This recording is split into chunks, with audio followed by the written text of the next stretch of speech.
The last few years have not really been the best years for AAA gaming. Most of the hyped games like Halo Infinite, Battlefield 2042, and Call of Duty Vanguard that have launched recently have not really met the expectations or completely failed in terms of user reviews. It seems like video games companies are trying to adopt the games as a service mentality, where they launch a game that is extremely lacking in content, and then add all of the content that wasn't added in the original game in future updates or even worse, paid DLC, to make up for the fact that their game sucks. Just look at Halo Infinite, for example. Whether you like the game or not, you have to admit that the base game that was originally released was, and still is, incomplete. Halo Infinite was launched without a forge, a defining feature of the previous Halo games, and co-op, which was also a significant element to previous games. But of course, the game was released with a fully functioning online store with overpriced microtransactions. Halo Infinite was promised to be the pinnacle of cosmetics and customization, but instead you have the choice of repeatedly grinding the daily challenges for the Battle Pass, which according to Halo Infinite developers could take up to 16 to 18 hours to complete, or pay the ridiculous prices for the cosmetics in the online store.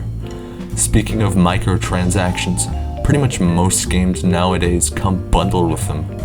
Game publishers such as EA are infamous for excessively shoving microtransactions and loot boxes into in-game stores.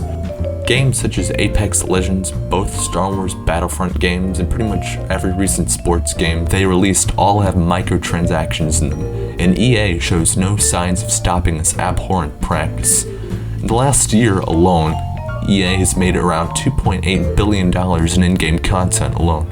If you think that's a lot, Activision Blizzard made $5.8 billion selling DLCs and microtransactions 2021 only. Activision Blizzard are also aggressively targeting consumers with microtransactions as well, no surprise there. Call of Duty Warzone and Modern Warfare are quick and easy cash grabs for Activision to sell pricey Battle Pass items and in-game skins. Call of Duty Mobile is even worse, being that the game sells skins and guns that provide in-game advantages, but that is not the worst of Activision Blizzard. Diablo Immortal, as you all are probably familiar with, has had a pretty controversial history. Current plan is to be on mobile. Do you guys not have phones? Yeah, you guys. Just was wondering, is this an out-of-season April Fool's joke? Starting from its reveal and continuing to its release, where many have criticized the game for its predatory design. The game's progression relies on legendary gems which can be bought with loot boxes and other microtransactions. The worst part of the game is to fully max out one single character. You would have to pay around $110,000 to do so. This easily makes the game the most predatory when it comes to in-game purchases.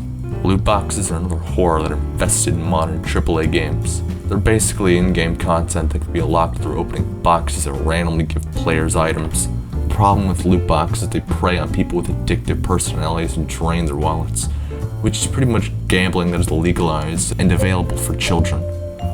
Some games even tie loot boxes and microtransactions to actual progression in the game.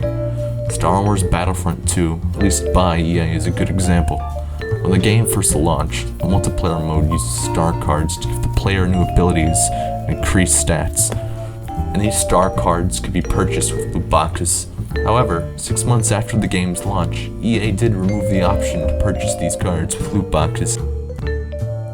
Another trend common in many of the recent games is how many bugs are present. It's infuriating how many games released in a poor, buggy state with a fix-it-later mindset. And let's be real, almost none of these games ever get fixed. Cyberpunk 2077 at launch was released as a buggy mess, and on older consoles like the Xbox One and PS4, borderline unplayable. With terrible police and civilian AI phasing through terrain, or whatever this is.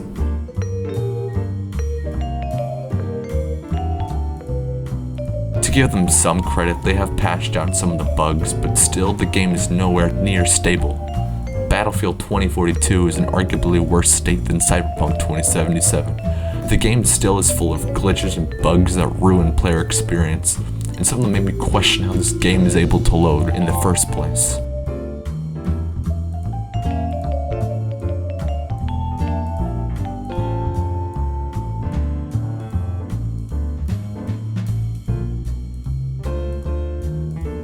Although it seems like AAA games in today's day and age have declined, there are some shining gems that stand out from the rest, like Elden Ring and God of War, that have managed to break from the norm of their other AAA counterparts, which is very refreshing to see. There are also a lot of good indie games too, that don't have billions of dollars of funding to provide a positive experience.